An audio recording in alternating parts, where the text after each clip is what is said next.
స్తుతించేదాను స్తుతించేదాను నా యేసు ప్రభు కృతజ్ఞతతో అనుదినము స్తుతించేదాను నాశనకరమైన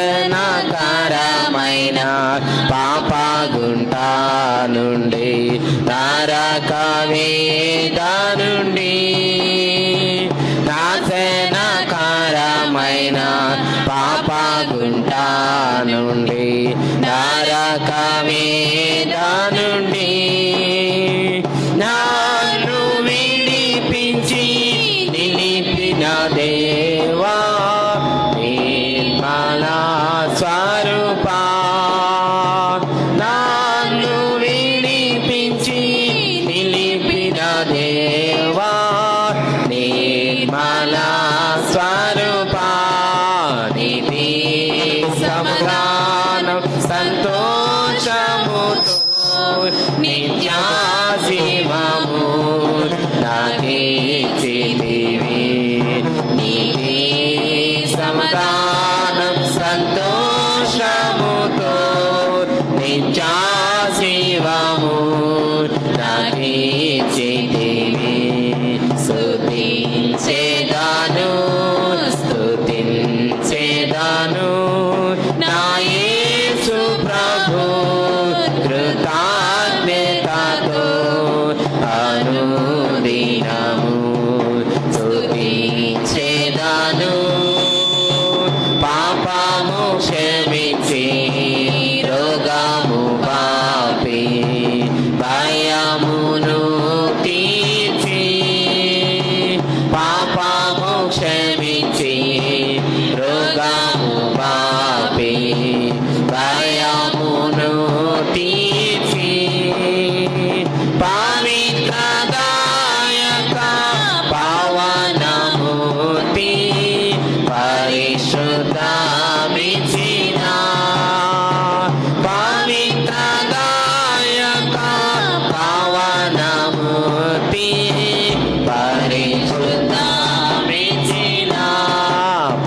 హల్లెలూయా.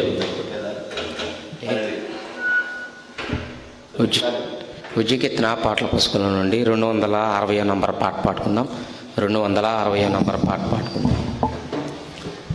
సమయమిదే సమయమిదే సంగమ సమయమిదే సియోనులో చేరుటకు సంగమ సమయమిదే సియోనులో చేరుటకు సంగమ సమయమిదే చూడుము భూమి మీద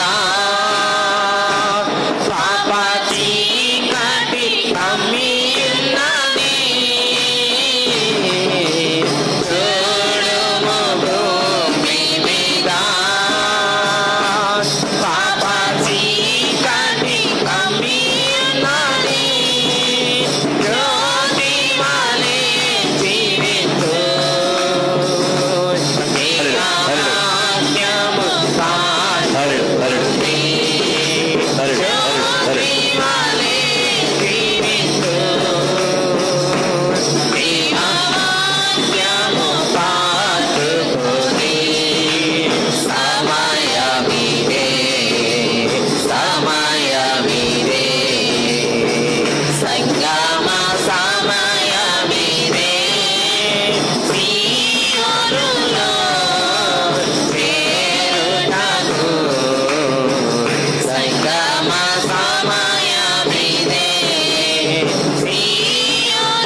హల్లెలూయా. మంచిది. మన ఉజ్జి కీర్తన పాటల పుస్తకంలో నుండి 230 నంబర్ పాట పాడుకుందాం. 230 నంబర్ పాట పాడుకుందాం. పావురమా సంగముపై ప్రాలు నిదే జ్వాలలుగా పావురమా సంగముపై ప్రాలు నిదే జ్వాలలుగా హల్లెలూయా హల్లెలూయా హల్లెలూయా.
Hallelujah, hallelujah, hallelujah, hallelujah.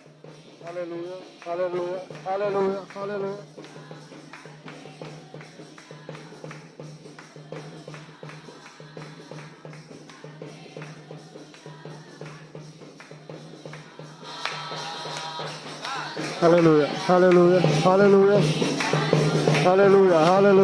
hallelujah, hallelujah, hallelujah, hallelujah, hallelujah, hallelujah, hallelujah, hallelujah, hallelujah, hallelujah.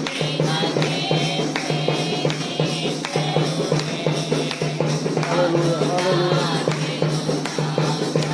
hallelujah, hallelujah.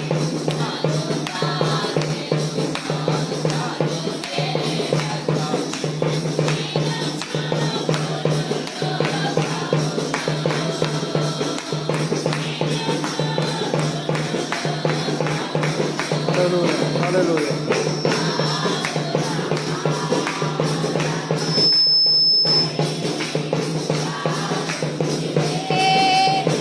స్వరలుగా పౌరమా సంగముపై రాలు మీదే స్వరలుగా హల్లెలూయా హల్లెలూయా హల్లెలూయా హల్లెలూయా బలహీనతలో బలమా బహుమానములో మహిమా బలహీనతలో బలమా బహుమానములో మహిమా వెలిగే వరమా ఓ పౌరమా వెలిగే వరమా ఓ పౌరమా దిగిరా దిగిరా త్వరగా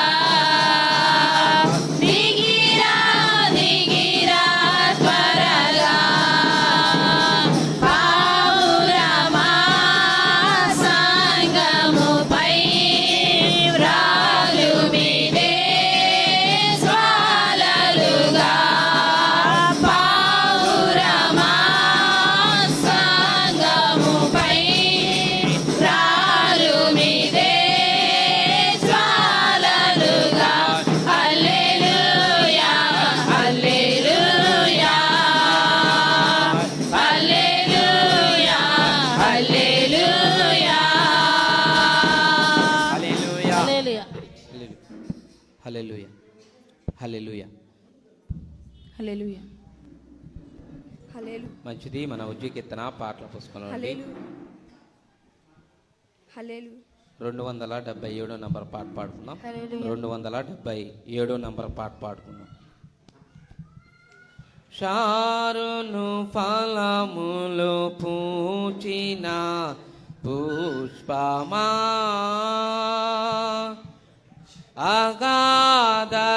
అగాధలోయలో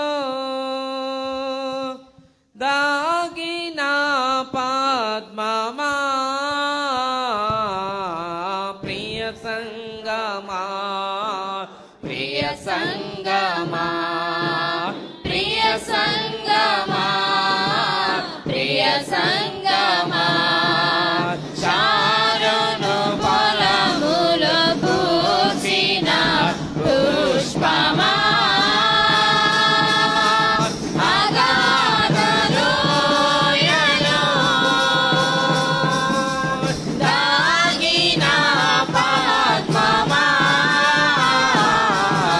ప్రియ సంగమా ప్రియ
యేసునాథుడు నిన్ను పిలువగా కొండలు దాటి బండలు దాటి యేసునాథుడు నిన్ను పిలువగా నీదు హృదయమునా నివసింప నీయుమా నీదు హృదయమునా నివసింప నీయుమా సిద్ధపడుమా ఓ సంగమా ఓ సంగమా నా సంగమా ఓ సంగమా నా సంగమా చారును ఫలములు పూచిన పుష్పమా అగాధలోయలో దాగిన పద్మమా ప్రియ సంగమా ప్రియ సంగమా ప్రియ సంగమా ప్రియ సంగమా మేఘములపై యేసునాథుడు నిన్ను పిలువా పెంచగా మేఘములపై యేసునాథుడు నిన్ను పిలువా పెంచగా రేపపాటునా ప్రభుని చేరగా రేపపాటునా ప్రభుని చేరగా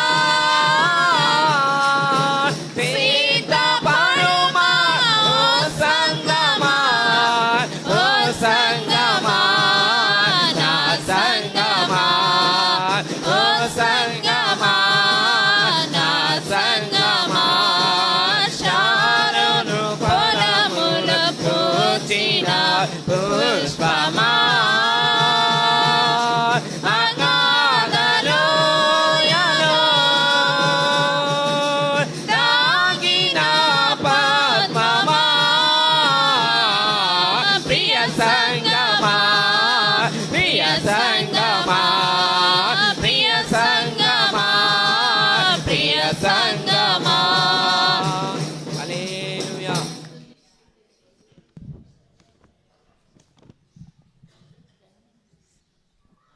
హల్లెలూయా. మంచిది. మన ఉజ్జీకీర్తన పాటల పుస్తకంలో నుండి 266 నెంబర్ పాట పాడుకుందాం. 266 నెంబర్ పాట పాడుకుందాం. యేసురాజు రాజుల రాజై త్వరగా వచ్చుచుండే యేసురాజు రాజుల రాజై త్వరగా వచ్చుచుండే త్వరగా వచ్చుచుండే త్వరగా వచ్చుచుండే హోసన్నా జయమే హోసన్నా జయమే హోసన్నా జయమనకే హోసన్నా జయమనకే యోర్దాను ఎదురైనా ఎర్రసాంద్రము పొంగి పొర్లినా యోర్దాను ఎదురైనా ఎర్రసాంద్రము పొంగి పొర్లినా భయము లేదు జయము మనకే భయము లేదు జయము మనకే విజయ గీతము పాడేదాను విజయ గీతము పాడేదాము హోసన్నా హోసన్నా జయమే హోసన్నా జయమనకే హోసన్నా జయమనకే శరీర రోగమైన ఆది ఆత్మీయ వ్యాధి అయినా శరీర రోగమైన ఆది ఆత్మీయ వ్యాధి అయినా యేసు గాయములు స్వస్థపరచును యేసు గాయములు స్వస్థపరచును రక్తమే రక్షణనీచు రక్తమే రక్షణనీచు హోసన్నా అందరం చప్పట్లు కొట్టి కలిసి పడదాం. జయమే స్తోత్రం. హోసన్నా జయమే హోసన్నా జయమనకే హోసన్నా జయమనకే హల్లెలూయా స్తుతి మహిమా ఎల్లప్పుడు హల్లెలూయా స్తుతి మహిమా హల్లెలూయా స్తుతి మహిమా ఎల్లప్పుడు హల్లెలూయా స్తుతి మహిమా యేసు రాజు మనకు ప్రభువై యేసు రాజు మనకు ప్రభువై త్వరగా వాచుచుండే త్వరగా వాచుచుండే హోసన్నా జయమే హోసన్నా జయమే హోసన్నా జయమనకే హోసన్నా జయమనకే హల్లెలూయా స్తుతి మహిమా ఎల్లప్పుడు హల్లెలూయా స్తుతి మహిమా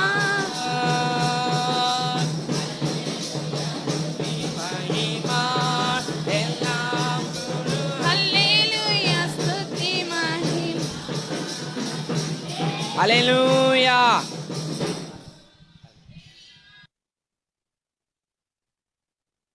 ఉంచుకోండి కింద.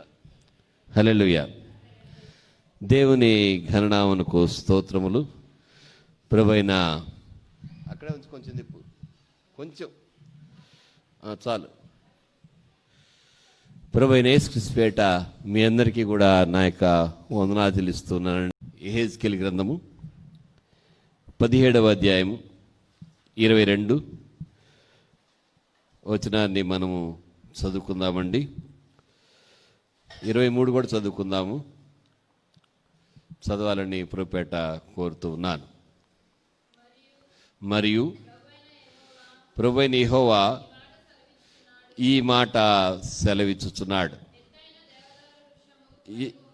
ఎత్తైన దేవదారు వృక్షము పైకొమ్మ ఒకటి నేను తీసి దానిని నాటుదును, పైగానున్న దాని శాఖలలో లేత దానిని త్రుంచి అత్యున్నత పర్వతం మీద దానిని నాటుదును. చదవమ్మా, చదవాలి. ఇశ్రాయేలు దేశ్ ఇక్కడ దాకా పెట్టు.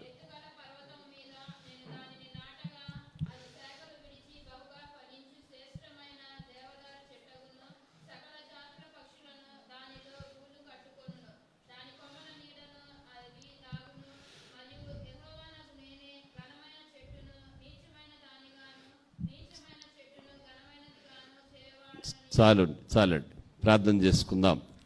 సర్వశక్తుల దేవా, స్తోత్రుడా, ఘనుడా, పరిశుద్ధుడా, నాయన నీ కృపకి ఏర్పాటు చొప్పున తండ్రి మా మధ్య మీరు ఉండండి. మమ్మల్ని మీరు జ్ఞాపకం చేసుకుని దీవెనికలు చేయండి తండ్రి. ఆశీర్వాదం పాత్రగా మమ్మల్ని నిలిపినటువంటి దేవుడు నాయన, కృపకి ఏర్పాటును మా ఇళ్ళ విస్తరింపజేయండి తండ్రి. దీవెనికలుగా ఆజ్ఞాపించు. ఈ వాక్యం ద్వారా మాతో మాట్లాడి మహిమ పొందండి. యేసు నామమున వేడుకొంచున్నాం తండ్రి, ఆమేన్.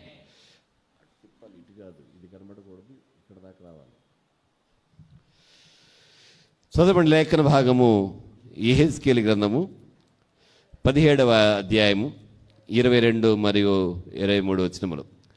దేవుడు తాను ఒక కార్యమును చేస్తానని ఇశ్రాయేలు చెరలో ఉన్నటువంటి కాలంలో ఆయన ఇశ్రాయేలీల ప్రవక్త అయినటువంటి యెహెజ్కేలు ద్వారా సెలవిస్తూ ఉన్నాడు. దేవునికి స్తోత్రం చెల్లిద్దామండి. దేవుడు ప్రవక్తల ద్వారా మాట్లాడతాడు, పరిశుద్ధుల ద్వారా దేవుడు మాట్లాడతాడు. మనము ఏర్పరచబడి ప్రతిష్ఠ చేయబడి పరిశుద్ధులుగా ఉంటే దేవుడు మనతో మాట్లాడతాడు.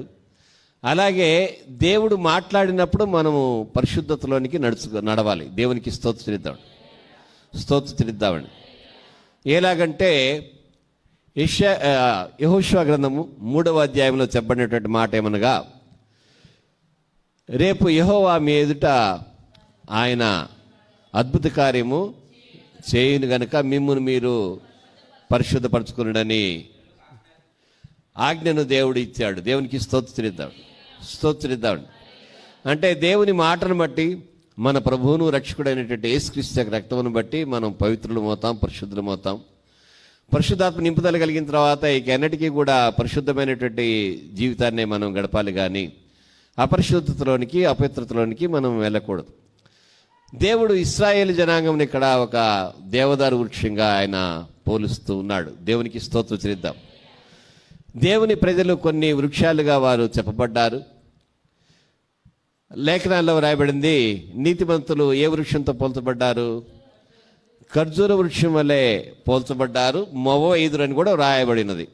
అలాగే ఇక్కడ రాయబడినటువంటి మాటను మనం చూస్తే 23వ వచనంలో రాయబడింది, అది బహుగా ఫలించును.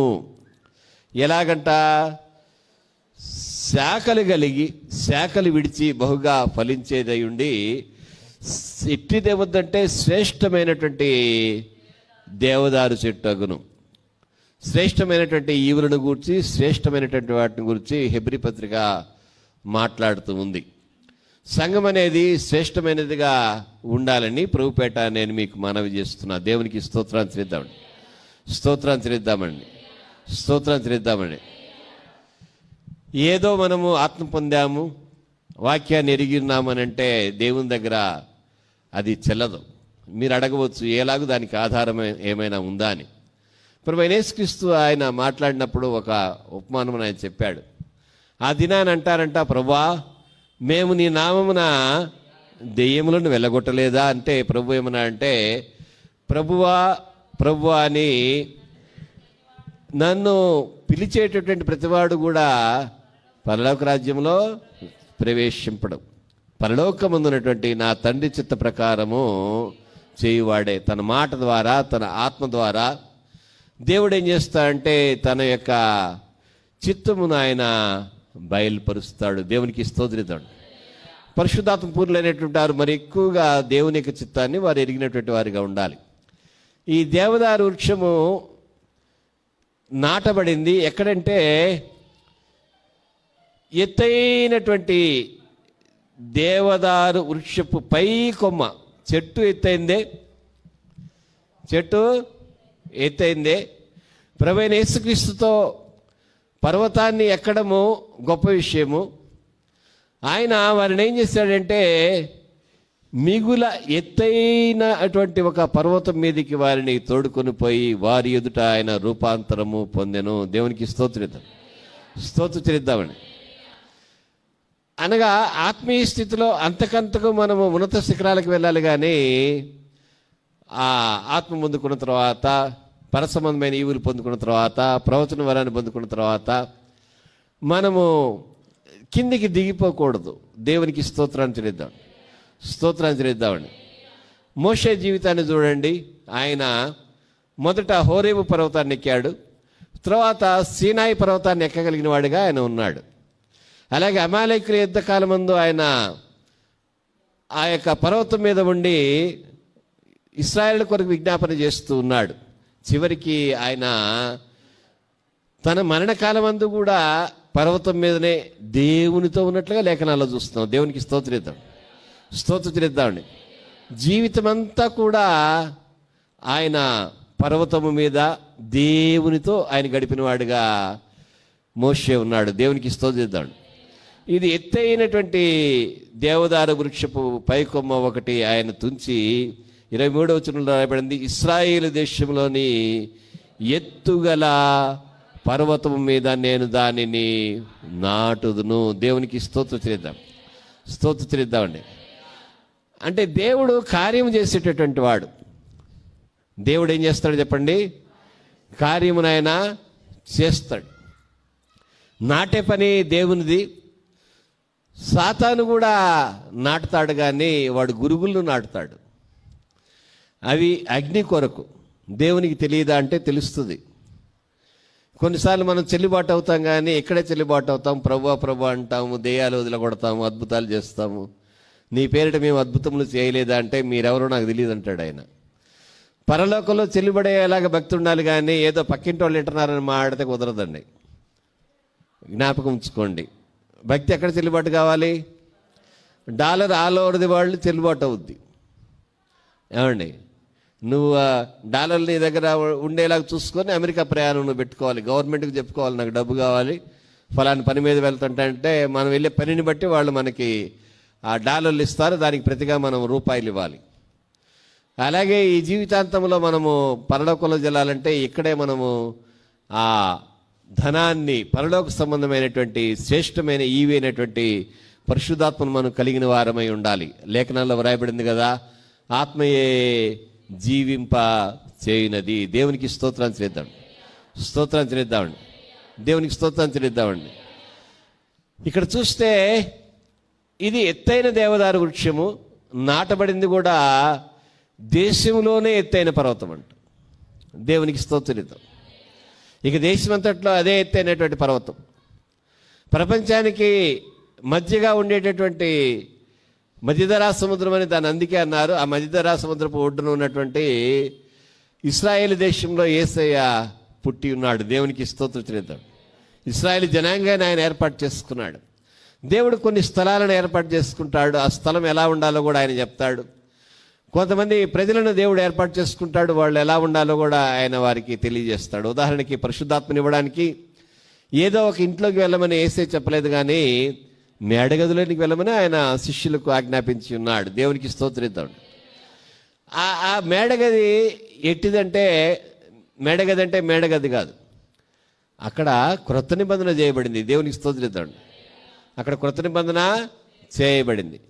మనము కూడా ఎత్తైనటువంటి దేవదారు వృక్షం యొక్క శాఖను దేవుడు త్రుంచి ఎలాగైతే నాటాడో, దేవదారు వృక్షము ప్రతిష్ఠితమైనటువంటిది. అది దేవాలయం కొరకు, దేవాలయం నిర్మించుట కొరకు అది వాడబడిందిగా లేఖనాల్లో మనం చూస్తాం. దేవునికి స్తోత్రం చెల్లిద్దామండి. అవి లెబానోను అరణ్యము నుంచి తీసుకుని రాబడినవిగా కూడా మనం చూస్తున్నాం. ఎక్కడంటే అక్కడ కాదు. అంటే దేవుడు నాటగలిగినట్లుగా ఆయన ఏం చేశాడంటే ఒక వృక్షాన్ని ఎంచుకున్నాడు. అది ఎత్తైనటువంటి వృక్షము. అలాగే మనము కూడా దేవుని కుమారుడైన క్రీస్తునందు మాత్రమే అంటుకట్టబడగలము. ద్రాక్షవల్లిని నేను, తీగెలో మీరు. ఆయన తీగలుగా మనం ఉండాలంటే ఆయన తీగలైతేనే చెల్లుబాటు అవుతాం.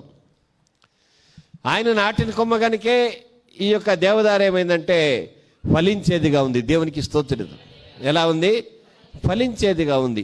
ఎత్తైనటువంటి చోట ఉండేటటువంటి కొన్ని విషయాలను గురించి దేవుడు అండి పరిశుద్ధ గ్రంథంలో ఆయన మాట్లాడుతూ ఉన్నాడు. మనం చూసినట్లయితే యెషయా గ్రంథం అండి 11వ అధ్యాయంలో మనం చూస్తే ఇక్కడ కూడా ఒక శాఖను గురించి, అది చిగురుగా దేవుడు చెప్పాడు. ఏం చెప్పాడు చెప్పండి? చిగురుగా. ఏంటది? చిగురుగా. యెషయా గ్రంథం 11వ అధ్యాయం 1వ వచనంలో చిగురుగా చెప్పబడినటువంటి ఈ యొక్క శాఖ, ఆ శాఖ నుంచి ప్రభువైన యేసుక్రీస్తును ఆయన ఎన్నుకొని ఆయనను మనిషి కుమారునిగా ఈ లోకమందు ఆయన జన్మింపజేసి ఆయనకి ఒకటి అవసరమని, లేక ఆయన కొరకు తన ఆ పరిశుద్ధాత్మను కృమ్మరింపుగా ఇవ్వాలని దేవుడు నిశ్చయించుకున్నాడు. పరిశుద్ధాత్మ కృమ్మరింపు అనేది ఆదిమ సంఘానికి మాత్రమే కాదు, కానీ దేవుని కుమారుడైన యేసయ్యే పరిశుద్ధాత్మ వలన నింపబడవలసి వస్తే, లేక పరిశుద్ధాత్మ పౌరాకారములో ఆయన మీద రాలగా, ఆయన దేవుని ఆత్మ కలిగిన వాడు గనుక, త్రిత్వములో ఒకడు గనుక ఆయన మరి క్రీస్తు అనేటటువంటి మాటతో ఆయన పిలువబడ్డాడు. క్రీస్తు అనే మాటకు అర్థం ఏంటంటే అభిషిక్తుడు. దేవునికి స్తోత్రం. మొదటి పేరు ఏంటంటే మరియ పెట్టినటువంటి పేరు యేసు. 1వ అధ్యాయం మత్తయి సువార్త 21వ వచనంలో మనం చూస్తాము యేసు. యేసు అన్న మాటకు ఉన్నటువంటి అర్థం ఏంటంటే రక్షకుడు. దేవునికి స్తోత్రిద్దాం. ఏం చెప్పండి? రక్షకుడు. ఇక్కడ మనం చూస్తే వ్రాయబడినటువంటి మాట యెహోవా ఆత్మ జ్ఞాన వివేకములకు ఆధారముగా ఆత్మ, ఆలోచన బలములకు ఆధారముగా ఆత్మ, తెలివిని యెహోవా యెడల భయభక్తులు పుట్టించు ఆత్మ అతని మీద నిలుచును. నాటబడిన దేవదారు ఆ కొమ్మ నుంచి వచ్చినటువంటివే ఫలిస్తాయని యెహెజ్కేలు గ్రంథం 17వ అధ్యాయంలో 22-23 వచనాల్లో మనం చూస్తూ ఉన్నాం.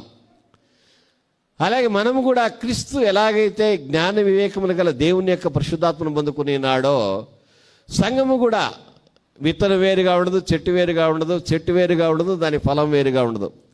క్రీస్తు కలిగినటువంటి మనస్సును కలిగిన వారమై అట్టి ఆత్మను మనం పొందుకొని మనం కూడా ఏం చేయాలంటే జ్ఞాన వివేకములు కలిగినటువంటి వారుగా మనం ఉండాలి. దేవునికి స్తోత్రం చెల్లిద్దామండి. పరిశుద్ధ గ్రంథంలో మనం చూస్తే సొలొమోనుకి ఏమని పేరు పెట్టబడిందంటే జ్ఞాని అయిన, చెప్పండి, జ్ఞాని అయిన సొలొమోను. ఆ తర్వాత దేవుడు ఆయన ఎవరికి జ్ఞాని అని బిరుదునిచ్చాడంటే లేఖనాలన్నింటిలో కూడా ఉంది. కానీ ప్రత్యేకంగా మనం చూస్తే ఈ 31వ అధ్యాయంలో రాయబడి ఉంటుంది సామెతల గ్రంథంలో జ్ఞానవంతురాలని గురించి చాలా విశేషంగా ఆమె యొక్క ఆ గుణగణాలను గురించి విస్తారంగా వ్రాయబడింది. దేవునికి స్తోత్రిద్దాం. అలాగే మనం చూస్తే సొలొమోను దేవుని దర్శనాన్ని పొందాడు. మొదటి రాజుల గ్రంథం 3వ అధ్యాయంలో పొందినప్పుడు ఆయన ఏం చేశాడంటే దేవుని యొక్క కృపైక ఏర్పాటును సద్వినియోగం చేసుకొని నాకు వివేచనను దయచేయమని అడిగాడు. దేవునికి స్తోత్రిద్దాం. ఇక్కడ దేవుడు ఏం చెప్తున్నాడంటే నీవు చిగురైనటువంటి క్రీస్తు నుంచి నీవు వచ్చినట్లయితే, క్రీస్తు సంఘంలో నీవు ఉన్నట్లయితే, ఆదిమ సంఘం ఎలాగైతే మేడగదిలో పరిశుద్ధాత్మను పొందుకొని వారు సువార్త ఎలా ప్రకటించాలో, సంఘం ఎలాగుండాలో, సంఘం ఎలా ఉండాలంటే ఆత్మ పొందినదై ఉండాలి. దేవునికి స్తోత్రం.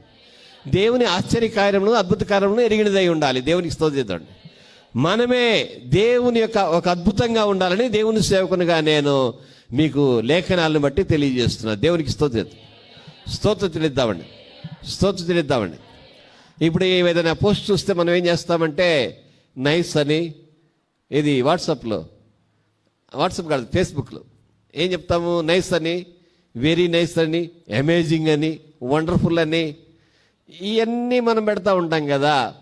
మరి క్రైస్తవులు చూసిన వాళ్ళు ఈయన యేసేలాగున్నాడు, దేవుని ఆత్మ కలిగినటువంటి వాడు, ఈమె యేసేలాగుంది, దేవుని ఆత్మ కలిగినటువంటి జ్ఞానవంతురాలు, వెరీ అమేజింగ్ అని చెప్పేసి మనల్ని చూసి ఎందుకని అనడంలా ఏమండి? వాళ్ళు పేతురు యోహానులను చూసి ఆశ్చర్యపడ్డారు.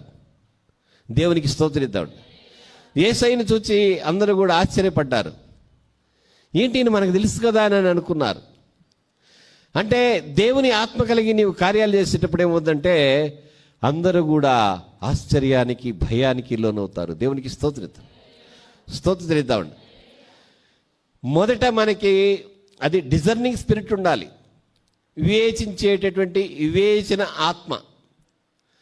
ఆత్మ అంటే ఆత్మే కాదు, ఆత్మ వలన మనకు వచ్చేటటువంటి కొన్ని గుణాలు దైవికమైనటువంటివి, దైవదత్వం అంటే దేవుని వలన ఇవ్వబడేవి మనకు ఉంటాయి. దోసకాయ కొనగానే మనం ఏం చేస్తామంటే ఆ కోసిన తర్వాత అది చేదుగా ఉందా తీయగా ఉందా అని మనం పరీక్షిస్తాము. అదైన తర్వాత మనం ఏం చేస్తామంటే గింజలు ఎలా ఉన్నాయి ఏమండి, గింజలు ఎలా ఉన్నాయి, నువ్వెలా ఉన్నావు, నీలో ఉన్న వాక్యం ఎలా ఉంది, ఒకసారి ఆలోచన చేయండి. మనం ఎలా ఉన్నాం, మనలో ఉన్న వాక్యం ఎలా ఉంది. సమయం దొరికినప్పుడల్లా విమర్శిస్తూ ఉన్నామా ఏమండి, పడదొరేయడానికి చూస్తూ ఉన్నామా? దేవునికి స్తోత్రం చెల్లిద్దామండి. హల్లెలూయా. ఇక్కడ యెహోవా ఆత్మ, దేవుని ఆత్మ ఎట్టిదని నీ యొక్క ఆలోచన, లేక నీవు కలిగి ఉన్నటువంటి ఆత్మ ఎలాంటి ఆత్మను నీవు పొందుకున్నావని ఈ రాత్రి వేళ దేవుని సేవకునిగా మిమ్మల్ని నేను అడుగుతూ ఉన్నా. దేవునికి స్తోత్రం చెల్లిద్దాం. ఎలాంటి ఆత్మ ఏమండి? ఎలాంటి ఆత్మ? బర్నబా ఆదరించేవాడిగా ఉన్నాడు. ఆయన పేరే ఆదరణ పుత్రుడు, సార్థక నామధేయుడు.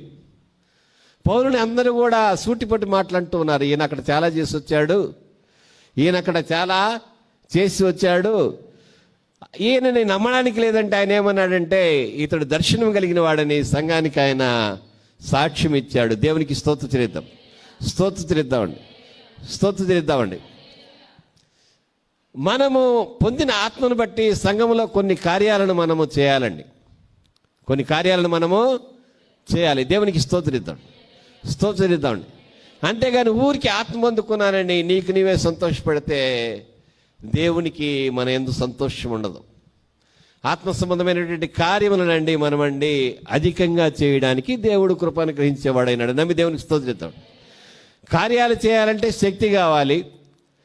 యేసయ్య ఏమన్నాడంటే అపొస్తలుల కార్యములు 1వ అధ్యాయంలో మీరు పైనుండి శక్తి పొందుతారన్నాడు. మరి శక్తి కలిగినప్పుడు దేవుని కార్యాలు చేయాలి కదా. కొంతమంది ఏం పని చేయకుండానే సంఘం మాదని చెప్తుంటారు, సంఘంలో ఉన్నామని చెప్తూ ఉంటారు. అదేంటో నాకు అర్థం కాదు. పని చేయడానికి ఎందుకు బుద్ధి పుట్టతావు? కనీసం సాక్ష్యం ఇవ్వచ్చు కదా. ఈ దినాన నాకు చాలా విచారకరమైనటువంటి ఇది ఉంది. ఏంటంటే సంఘం అసలు ఏమి స్వార్థ అనేది చేయడానికి అవకాశం లేదుగా ఉంది. దేవునికి స్తోత్రిద్దామండి, స్తోత్రిద్దామండి, స్తోత్రిద్దామండి. సంఘము ఏమాత్రం కూడా మనలో మనం కూడా ఒకరికొకరము మనము దేవుని బిడ్డలం కదా, దేవుని ఆత్మ మనలో ఉంది కదా, మనము దేవునికి సాక్షులుగా ఉండాలని కుటుంబాలే మొదట చెప్పుకుంటే చాలు. దేవునికి స్తోత్రిద్దామండి. ఇక్కడ దాకా పెట్టు, స్తోత్రిద్దామండి. ఎంత మధురంగా ఉందంటే ఈ మాట. యెహోవా ఆత్మ జ్ఞాన వివేకములకు ఆధారమగు ఆత్మ, జ్ఞాన వివేకములకు ఆధారమగు ఆత్మ అంటున్నాడు ఆయన. అతని మీద నిలుచును అంటే పొందేసుకున్నాము కాదు. మనము క్రీస్తులో నిలుచుట, క్రీస్తు ఆత్మ కలిగిన వారమై మనము ఆత్మ సంబంధులుగా నడుచుకునుట. దేవునికి స్తోత్రిద్దామండి. జ్ఞానము కలిగి మన పనులను మనము నడుపుకునే వారంగా ఉండాలి. దేవునికి స్తోత్రిద్దామండి. ఆ స్త్రీ ఇల్లు కడుతుందని దేవుడు అనలేదు, కానీ జ్ఞానవంతురాలు తన ఇల్లు కట్టును. దేవునికి స్తోత్రం. జ్ఞానవంతురాలు తన ఇల్లు కట్టును. జ్ఞానం ఎలా వస్తుంది ఏమండి? జ్ఞానం ఎలా వస్తుంది? జ్ఞానం అనేటటువంటిది చాలా అమూల్యమైనటువంటిది. దేవుడు ఏం చేశాడంటే నీతి న్యాయములని తన సింహాసనమునకు అవి ఆధారమని చెప్పినటువంటి దేవుడు మనకి ఆయన రెండు కల్పించాడు. ఏంటది? జ్ఞానము మరియు అందరూ చెప్పండి వివేకము. వీటికి ఆధారమైంది ఏంటంటే యెహోవా యొక్క ఆత్మ, దేవుని ఆత్మ, దేవుని పరిశుద్ధాత్మ. అది పొందేసుకోవడం కాదు, పొందాము నిజమే, కానీ అది మన మీద యేసయ్య మీద ఎలాగైతే ఉందో అలాగ మన మీద నిలిచి ఉండాలి. దేవునికి స్తోత్రిద్దామండి. నిలిచి ఉండడము కష్టం కనుకనే యేసయ్య ఏం చెప్పాడంటే యోహాను సువార్తలో మనం చూసినట్లయితే ఆయన వాక్య విషయమే మనం తీసుకుందాం, అన్నీ కూడా అక్కరలేదు. ఏమండి 5వ వచనంలో ద్రాక్షవల్లిని 15వ అధ్యాయం యోహాను సువార్త 5వ వచనంలో ద్రాక్షవల్లిని నేను, తీగలు మీరు. ఎవడు నా యందు నిలిచిండునో నేను ఎవరెందు నిలిచిందునో వాడు బహుగా ఫలించును అని అక్కడ ఒక మాట ఆయన చెప్తూ ఉన్నాడు. నాకు వేరుగా ఉండి మీరేమీ కూడా చేయలేరు. సంఘం వేరు కాదు, పాస్టర్ గారు వేరు కాదు. కొంతమంది భలే తెలివిగా చెప్తారండి. ఎంత జ్ఞానం అంటే సంఘ ప్రార్థన బలమైంది కదండి. సంఘాన్ని నడిపే దుడ్డుకర ఎవరికి ఇచ్చాడు దేవుడు? యేసయ్య ప్రధాన కాపరి ఉంటాడు అక్కడ. సంఘాన్ని పాస్టర్ గారిని వేరు చేయకండి ఎవరు కూడా, అంత తెలివద్దు. తల లేనటువంటి ఆ శరీరం ఉంటుందా?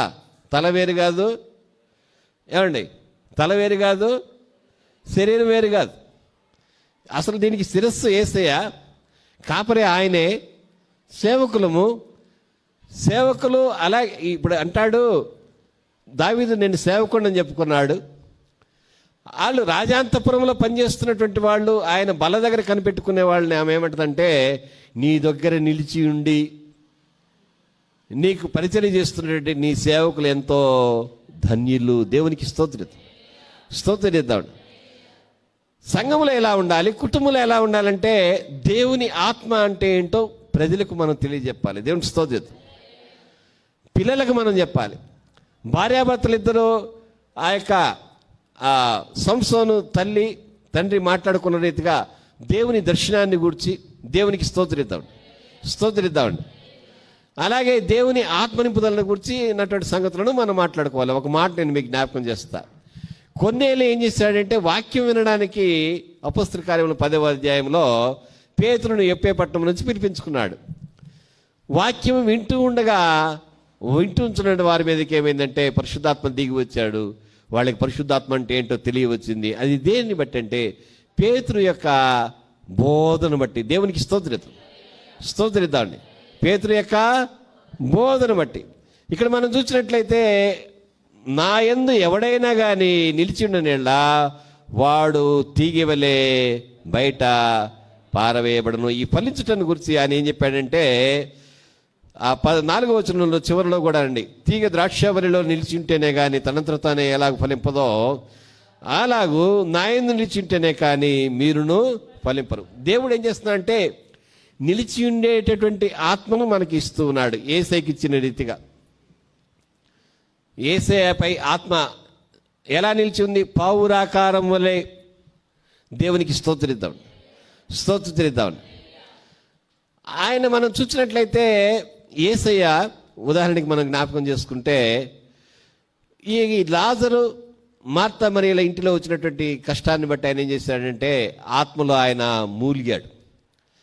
అలాగే ఆయన పిల్లల విషయమై దేవుని స్తుతించి గణపరిచే వారి విషయమై యేసు ఆత్మలో ఆనందించి దేవునికి స్తోత్రం. అంటే మన ఎమోషన్స్ అన్నీ కూడా దేనికి ఆధారంగా తిరగాలంటే దేవుని ఆత్మను బట్టి మన యొక్క భావాలన్నీ ఉండాలి. కానీ శరీర సంబంధంగా కోపం రావడము, ఇష్టం పుట్టవడము, ఇష్టం పుట్టకపోవడము దేవుడు అంటే ఇలా ఉండకూడదు. ఇప్పుడు బొంగరం ఏంటంటే చిన్నది, దాని ముళ్ళు. బొంగరం ఏమో దాని చెక్క పెద్దది. దాన్ని ఏం చేస్తారంటే అది చెక్క ఎలాగంటే అలాగుంటుంది, దాన్ని గుండ్రగా చేస్తారు. అప్పుడు కానీ అది తిరగలేదు. అప్పుడు మేకు కొట్టేసి ఒక చెక్కను తిప్పితే ఇట్లాగా లాంగ్ స్క్వేర్గా ఉన్నదాన్ని కానీ ఇలాగ స్క్వేర్గా ఉన్నదాన్ని కానీ తిప్పితే ఇది తిరగదు. ఎలా ఉండాలి? ఆత్మపూర్ణులై ఉండాలంటే మనము పరిపూర్ణతలోనికి మనం వెళ్ళాలి, పొందేసుకోవడం కాదు. పొందాక ఏం చేయాలంటే ఆత్మలో మనం నిలిచి ఉండాలి, వాక్యంలో నిలిచి ఉండాలి, ప్రభువులో మనం నిలిచి ఉండాలి. మెట్టుకేంటంటే మొదట క్రీస్తులోను ఆయన సంఘములో మనం ఉంటే ఆయనే చూసుకుంటాడు. దేవునికి స్తోత్రిద్దామండి. మనం చూసినట్లయితే ఎవరైతే ఆ యొక్క ఒలీవ పర్వతం మీదకి ప్రభువైనటువంటి యేసుక్రీస్తు వెళ్ళి ఉన్నారో వారికి యేసయ్య పరిశుద్ధాత్మను కూర్చున్న వాగ్దానమును జ్ఞాపకం చేశాడు. అంతకుముందు ఆయన వాగ్దానం ఇచ్చాడు. ఏమన్నాడంటే మీరు నా వలన వినిన తండ్రి యొక్క వాగ్దానం కొరకు కనిపెట్టుడి అన్నప్పుడు దానికి ముందుగానే ఒక మాట చెప్పాడు. ఏమంటే మీరు పట్టణంలో నుండి వెళ్ళక, అంటే నిలిచి ఉండండి పట్టణంలో అని అర్థం. పట్టణంలో మనము నిలిచి ఉండాలి. అలాగే ఎక్కడ నిలిచి ఉండాలంటే యేసయ్య ఇప్పుడు ఆయన దేవదారు వృక్షపు కొమ్మని తీసుకొని వచ్చాడు దేవుడు. యెహెజ్కేలు గ్రంథం 17వ అధ్యాయం 22వ వచనంలో 23లో రాయబడింది, దేశంలో ఎత్తైనటువంటి పర్వతం. దేవునికి స్తోత్రం. ఒక చోటు అనేది ఉంది ఆత్మ పొందిన వాడికి. సంఘానికి ఒక స్థలం ఉంది. ఆ స్థలం ఎక్కడంటే దేవునిలో, దేవుని వాక్యములో, దేవుని కుమారుడైన క్రీస్తులో, అలాగే దేవుని ఆత్మలో. ఇన్ని మనం చూసుకోవాలి. దేవునికి స్తోత్రిద్దామండి. నిలిచి ఉండకపోతే కష్టం. ఇప్పుడు మీరెవరైనా కానీ పోలీస్ డిపార్ట్మెంట్లో ఆఫీసర్ దగ్గరికి కానీ, లేదంటే మన ఇన్స్పెక్టర్ దగ్గరికి కానీ, కానిస్టేబుల్ దగ్గరికి కానీ, లేదు ఎవరైనా కానీ పగలు కానీ రాత్రి కానీ సెంట్రీ డ్యూటీ చేస్తున్నటువంటి వాచ్మెన్ దగ్గరికి కానీ మీరు వెళ్తే మీరేం చేయాలంటే నేను మాట్లాడాలి ఇట్రా ప్రక్కకి రా అంటే వస్తాడు ఆయన. ఎక్కడ డ్యూటీ ఉంది అక్కడే ఉండి సంగతి ఏంటి చెప్పంటాడు. కూర్చో అంటాడు అవసరమైతే, లేదంటే నిలబడి ఆయనతో పాటు మాట్లాడాలి. కానీ ఆయన ఆ చోటు నుంచి వెళ్ళడు. సైన్యం కూడా అంతే. బోర్డర్లో ఉన్నటువంటి సైన్యానికి ఒక దగ్గర పోస్ట్ ఇవ్వబడుద్ది, ఒక ప్లేస్ చెప్తారు. ప్రాణం పోయినా సరే అక్కడే పోవాలి, కానీ అవతలికి వెళ్ళి ప్రాణం వాళ్ళు పోగొట్టుకోరు. లేదంటే ప్రాణం పోయే పరిస్థితి వచ్చిందంటే ఆ చోటు నుంచి వాళ్ళు పారిపోరు. మరి మన విశ్వాసాన్ని మనం ఎందుకు విడిచిపెడుతున్నామండి? అని మనం నిలిచి ఉండకపోవడం అంటే నా ఉద్దేశం ఏంటంటే, మొదటిది ఆత్మ ద్వారా మాట్లాడడము, ఆత్మతో శక్తి పొందుకొని మాట్లాడడము, ఆత్మ తెలియజేసిన సంగతులనే మాట్లాడడము. ఆత్మ వారికి 2వ అధ్యాయము అపొస్తల కార్యములు రాయబడింది, వాక్శక్తి అనుగ్రహించిన కొలది వారు అన్య భాషలతో మాట్లాడసాగారు. నువ్వు మాట్లాడేది ఎలా ఉండాలంటే ఆత్మతో ఆత్మ చేత ఉండాలి. నీకు నీవుగా కాదు. నువ్వేం చేయాలంటే సంఘంలో నీకు కొన్ని బాధ్యతలు ఇవ్వబడతాయి, ఇంటిలో కొన్ని బాధ్యతలు నీకు ఇవ్వబడతాయి. మన ఉదాహరణకి మనం చూద్దాం. ఆ ఇంటిది కాదు ఆమె, ఎవరో ఈ ఎలీషా కాలంలో నయమాన్ ఇంటిలో దాసిగా ఉన్నటువంటి ఆమె, దేవునికి స్తోత్రం. కానీ ఆమె ఏం చేసిందంటే, ఎందుకని ఆమె చెరలోనికి వెళ్ళిందంటే, అక్కడ నయమానుకు స్వస్థతను కోరి ఆ బిడ్డను దేవుడు ఆ ఇంటిలో ఉంచాడు. ఒక ఉద్దేశం ఉంది దేవునికి అక్కడ. దాన్ని ఆమె చెప్పింది. చిన్నది, సేవకురాలు, ఒకరి దయ మీద బ్రతికేది. కానీ ఆమె దయని బట్టి దేవుడు ఆమెలో ఉంచినటువంటి వివేచన, ఆత్మను బట్టి వివేచన కలిగి ఆమె చెప్తుంది ఎక్కడుంటే బాగుంటుంది, ఎలాగైతే బాగుపడతాడు. మన ఇంట్లో కూడా బాగు చేయాల్సినవి చాలా ఉంటాయి. ఇక మన ఇంట్లో అయితే చెప్పడానికి వీల్లేని ఉంటాయి బాగు చేయాల్సినవి. ప్రతి ఒక్కరు కూడా అంతే. ఎవరొకరికి ఏదో ఒక ఇబ్బంది ఉంటానే ఉంటుంది. లేని వాళ్ళు ఎవరు కూడా లేరు. దేవుడు అంటాడు, వైద్యుడా నిన్ను నీవే బాగు చేసుకో అంటాడు. ఏమండి, వైద్యం కోసం లేదంటే స్వస్థపందన కోసం ఇటు అటు వెళ్తుంటే ఇర్మియా ఏమంటా అంటే, గిలాదులో గుగ్గిలము లేదా. ఏమండి, బాగుపడడానికి ఇక్కడ ఉన్నాము. నయమాని యొక్క సేవకురాల వల్లే బాగు చేయడానికి మనం ఉన్న పనిలో మనం ఉన్నాము. ఇంటిలో కూడా అంతే. దేవునికి స్తోత్రిద్దామండి. దావీదు అల్లునిగా సౌలు దగ్గరికి వచ్చాడు. ఆయన వచ్చినందువల్ల ఏమైందంటే, ఆయన కలిగి ఉన్నటువంటి పరిశుద్ధాత్మను బట్టి, ఆయనకి ఇవ్వబడినటువంటి దేవునికి శక్తిని బట్టి, ఒక మాట నేను మీకు జ్ఞాపకం చేస్తాను. 16వ అధ్యాయంలో మొదటి సమూయేలు గ్రంథంలో సమూయేలు ఆయనని ఆత్మ యొక్క తైలములో ఆయన అభిషేకించినప్పుడు ఏమైందంటే, నాటి నుండి యెహోవా ఆత్మ దావీదు మీదకి బలముగా వచ్చినని వ్రాయబడింది. ఆ ఆత్మ వచ్చిన తర్వాత ఆయన ఏం చేశాడంటే, ఈ యొక్క 16వ అధ్యాయము 13వ వచనంలో ఉందండి, మొదటి సమూయేలు గ్రంథంలో. ఆత్మ వచ్చిన తర్వాత ఆయన ఏం చేశాడంటే, సౌలుకి ఉన్నటువంటి అపవిత్రాత్మను ఆయన వెళ్ళగొట్టగలిగాడు. దేవునికి స్తోత్రం. అపవిత్రాత్మ పట్టిన వాళ్ళు ఏం చేస్తారంటే, నేను ఇది నేను అది అని చెప్తా ఉంటారు. ఏదో కొన్ని ఆటలు ఉండేయండి ఇదివరకు. మా తాత ఉత్తరం అంటే ఎక్కడికో పోయిందని ఇదివరకు ఒక ఆట ఉండేది. ఎంతమంది గుర్తుందో తెలియదు, కానీ ఈ తరం వాళ్ళకి ఈ ఎక్కర్లా. ఈ తరం వాళ్ళకి అందరికి కూడా ఏంటంటే పోగోళ్ళు ఇంకేయో ఉంటాయి. పేర్లు కూడా మనకి తెలియదు, కానీ వాళ్ళకి తెలిసిపోతాయి. చిన్నవాళ్ళైనా కానీ ఏ గేమ్ పెట్టాలో అమ్మకి నాన్నకి ఆడు మాటలు రాపోయినా కానీ చెప్పేస్తారు. ఆత్మ పొందాక కూడా అలాగే ఉంది. ఏం చేస్తున్నాం అంటే, ఏం చేస్తున్నాం చెప్పండి, ఏం చేస్తున్నాం? ఇది ఒక బల్ల, ఇది దేవుడు ఏర్పాటు చేసుకున్నటువంటి స్థలం. ఇదేం చెప్పండి, ఇది నాది కాదు, ఇది మనది. ఇక్కడే మనకు ఆహారం దొరుకుద్ది. అలా కనిపెట్టుకుంటే, ఇప్పుడు నానున్నాడు, ఏదైనా తెస్తాడు కదా ఇంటికి. ఏమండి, ఏదైనా తెస్తాడు కదా. ఏం చేసేనే తెస్తాడు, అప్పు చేసేనే తెస్తాడు, స్నేహితుల దగ్గర నుంచి అయినా తెస్తాడు. నాన్న బాగా ఎర్రగా ఉండి, బలవంతుడై ఉండి, అందగాడై ఉండి, ఏమండి, నాన్న ధనవంతుడై ఉండి, ఆయన ఐశ్వర్యాన్ని బట్టి, ఆయన అందాన్ని బట్టి, ఆయన హోదాన్ని బట్టి నాన్న కోసం మనం కనిపెడతామా?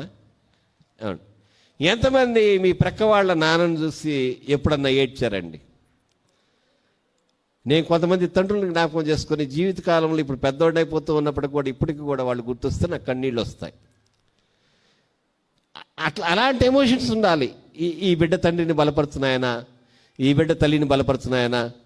నయమాను ఆ దేశానికి ఆయనే తండ్రి లాంటి వాడు. అంత శక్తిని దేవుడు ఆయనకి ఇచ్చాడు.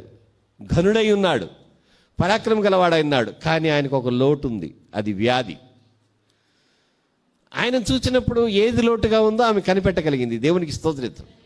ఇది సామాన్యమైంది. ఆమె ఎక్కడి నుంచి తేబడింది? ఇశ్రాయేలు దేశం నుంచి, ఎత్తైన దేవదారు వృక్షం నుంచి, ఎత్తైన చోట ఉంచబడడానికి, ఉన్నతమైన కార్యం చేయబడ్డానికి. దేవునికి స్తోత్రం. ఆమె నిలిచి ఉంది. ఆమె మాట్లాడితే ప్రవచనంలాగా వస్తుంది, బాగుపడేటటువంటి మాట. మనం ఏంటంటే, మనకి బాగా అనిపించని వాళ్ళని కూడా మనం ఏం చేయాలంటే, వాళ్ళ బాగు కోసం మనం ప్రార్థన చేయాలి, ప్రయాసపడాలి. ఆత్మలో దేవునికి స్తోత్రం. ఆత్మలో పెనుగులాడాలి. ఏం చేస్తాం చెప్పండి? ఎంతమందిని జ్ఞాపకం చేసుకుంటే మనకి కన్నీళ్ళు వస్తున్నాయి? అవునండి. మనకి ఏదైనా లేకపోయినా, మనకి ఏదైనా దెబ్బ తగిలినా మనకి వెంటనే అర్థమైపోద్ది, మా వాళ్ళు ఇది తట్టుకోలేరు, నేను ఇది తట్టుకోలేను అని మనం అనుకుంటాం. ఎదుటి వాళ్ళు తట్టుకుంటారేంటి? వాళ్ళ కష్టాలు ఎందుకు, వాళ్ళ కన్నీళ్ళు ఎందుకు? ఒకసారి ఆలోచన చేయండి. పాట ఉంది కదా, ఎటువంటి పాడుతుంది, శ్రమ అయినా ఎటువంటి పాడదాం, అందరం పాడదాం. ఆదరణ నీకిచ్చునని ఎటువంటి శ్రమలందును ఆదరణ నీకిచ్చునని గ్రహించి నీవు యేసుని చూచిన హద్దులేని ఇంపు నొందేదావు. గ్రహించి నీవు యేసుని చూచిన హద్దులేని ఇంపు నొందేదావు. రమ్మానుచున్నాడు నిన్ను ప్రభు యేసు వాంఛాతో తన కరము చాపి పిల్లచుచున్నాడు. వాంఛాతో తన కరము చాపి పిల్లచుచున్నాడు.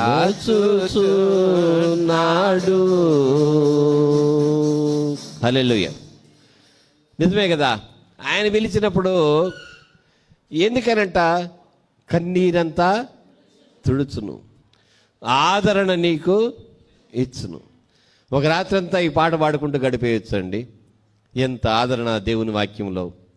ఆ వాక్యం నీ దగ్గర ఉన్నప్పుడు, ఆదరించే దేవుని ఆత్మ మీదే మన దగ్గర ఉన్నప్పుడు, మనం ఒకరికొకరు ఆదరణగా ఉండాలి కదా. దేవునికి స్తోత్రమిద్దామండి, స్తోత్రమిద్దామండి.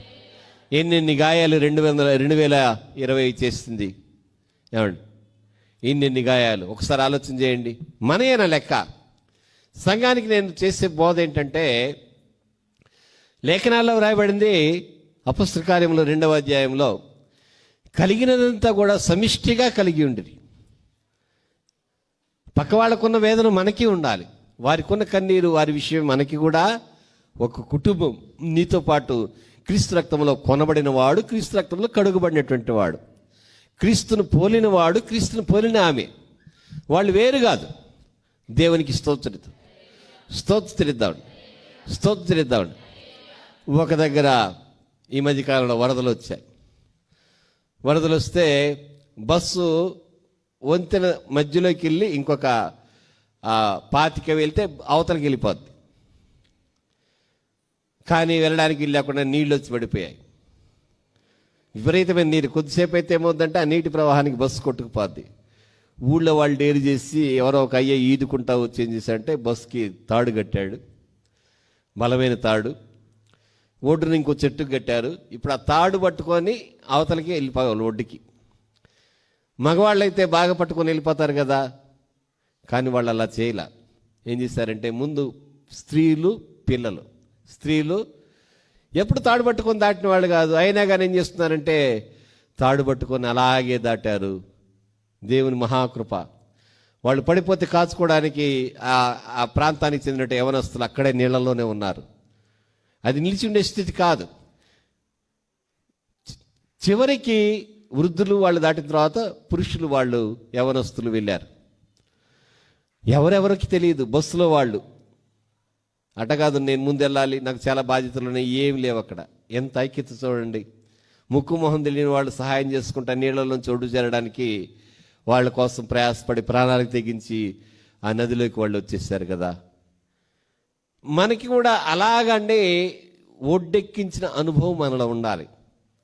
ఆత్మ పొందుకున్నప్పుడు ఏంటంటే ఆ చెట్టు నీడకంట అన్ని జాతుల పక్షులు కూడా వస్తాయంట. ఒక జాతి కాదు అక్కడ. 17వ అధ్యాయము యెహెజ్కేలు గ్రంథంలో రాయబడినటువంటి మాట 24లో చూస్తే సకల జాతుల పక్షులు దేవునికి స్తోత్రిద్దాం. సకల జాతుల పక్షులు దేవునికి స్తోత్రిద్దాం. అట్టి ప్రేమలో ఈ సంవత్సరం అండి ఆత్మ కలిగించే ఐక్యతను కాపాడుకుంటూ మనం ఫలించేవారిగా ఉండాలి. అలా ఫలించాలంటే మనం ఏం చేయాలంటే దేవునిలో నిలిచి ఉండాలి. ఎప్పుడైనా కానీ ఒక మాట జ్ఞాపకం చేసుకోండి, ఎదుటి వాళ్ళకి సహాయం చేస్తే అది ఎంత తృప్తి అంటే చాలా తృప్తి. మీకు జ్ఞాపకం చేస్తున్నా, కొంతమంది మనపేటలో కూడా ఉన్నారు, ఈ పేట ఆ పేట అని కాదు, రక్తం ఇచ్చేవాళ్ళు కొంతమంది ఉన్నారు. నేను విన్నా చాలాసార్లు యవనస్తులు మాడుకోవడం, ఫలానోడికి బ్లడ్ కావాలంటే చుట్టమో కాదు పక్కమో కాదు, అది మనోడికి ఫోన్ చేయమని చెప్పు, పరిగెత్తుకుని వెళ్ళిపోతారు.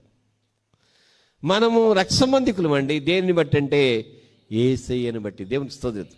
క్రీస్తు రక్తము ద్వారా ఒకరికొకరు, సంఘమంతా కూడా ఏం చేయాలంటే సంఘములో ఒకరికొకరు ఉన్నటువంటి ఈ యొక్క బాధలను పంచుకోవాలి. అప్పుడేమవుద్దంటే దేవుడండి ఈ ఐక్యతను బట్టి ఆయన అంటున్నాడు, సహోదరుడు ఐక్యత కలిగి ఉన్నట ఎంత మేలు. అక్కడ కూడా పర్వతాన్ని చూపిస్తాడు దేవుడు. అది ఎక్కడి నుంచి అంట? హెర్మోను పర్వతం నుంచి దిగి వచ్చేటటువంటి ఎక్కడికి నే పర్వతం మీదకి, హెర్మోను నుంచి సియోను పర్వతం మీదకి. దేవునికి స్తోత్రలిద్దామండి. అంత గొప్ప ఐక్యత దేవునికి చూపెట్టేలాగా ఉండాలి ఆత్మలో. అది దైవ దృష్టికి వెళ్ళాలి. అది వీళ్ళంతా ఐక్యంగా ఉన్నారు, వీళ్ళ ఆత్మలో ఉన్నారు, ఆత్మలో నిలిచిన వారిగా ఉన్నారు. దీనిని మనము ఈ సంవత్సరం మనం చూపెట్టాలి. అది నా యొక్క కోరిక. ఇది ఎత్తైన చోటు, మామూలు చోట్ల నువ్వు లేవు. మన కష్టాల్లో ఉన్నా కానీ నష్టంలో ఉన్నా కానీ దేవుడు నష్టపడనీయుడు, ఏది పోగొట్టుకోనీయుడు. ఆ శక్తి ఆయనకు ఉంది. అదే శక్తిని ఆయన మనకిస్తాడు. నమ్మి దేవుడి స్తోత్రం. అదే బలాన్ని ఆయన మనకిస్తాడు. అలా ఆదరించే శక్తిని ఆత్మ ద్వారా దేవుడు మనకిస్తాడు. ఎట్టి ఆత్మ అంటే యెహోవా ఆత్మ, జ్ఞాన వివేకములకు ఆధారముగా ఆత్మ అతని మీద నిల్చును కదా. ఆయన ఎవరంటే చిగురు, యెషయి చిగురు. మనము కొమ్మగా మనం ఉన్నాం, క్రీస్తునందు అంటుకట్టబడినటువంటి ద్రాక్షవల్లిగా మనం ఉన్నాం. దేవునికి స్తోత్రం. అట్టి కృప కలిగి ఆత్మలో ఒకరికొకరుగా నిలిచిండే వారిగా మనం ఉందాము. అట్టి బలాన్ని, అట్టి జ్ఞాన వివేకములను దేవుడు మనకు అనుగ్రహించి కాపాడి నడిపించును గాక.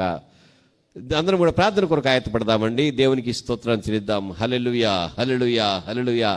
స్తోత్రం, స్తోత్రం, స్తోత్రం చెల్లిద్దాం. హల్లెలూయా, హల్లెలూయా, హల్లెలూయా. అందరం ఏకీవిద్దామండి. ఎవరు మౌనంగా ఉండవద్దు. అందరం దేవుని తట్టు తిరుగుదాం. హల్లెలూయా, హల్లెలూయా, హల్లెలూయా, హల్లెలూయా, హల్లెలూయా. స్తోత్రం, స్తోత్రం, స్తోత్రం, స్తోత్రం, స్తోత్రం, స్తోత్రం, స్తోత్రం. హల్లెలూయా, హల్లెలూయా, హల్లెలూయా, హల్లెలూయా, హల్లెలూయా. స్తోత్రం, స్తోత్రం, స్తోత్రం, స్తోత్రం, స్తోత్రం, స్తోత్రం. ఏకీవిద్దాం. షారును ఫలములు పూచిన పుష్పమా,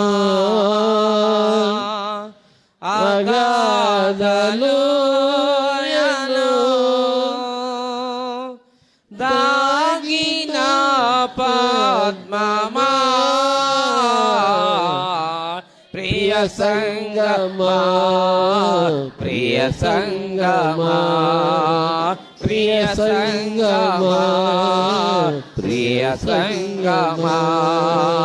కారును ఫలములు పూసిన పుష్పమా,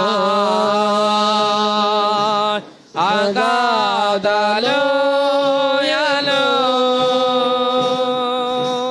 దాగిన పద్మమా,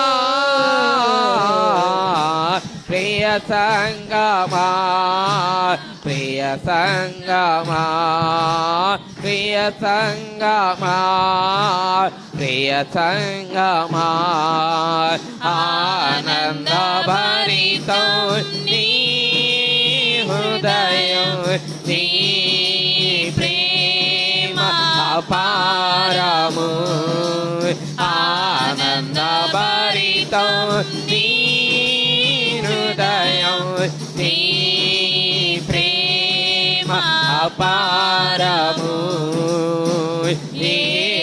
యేసునాథుడు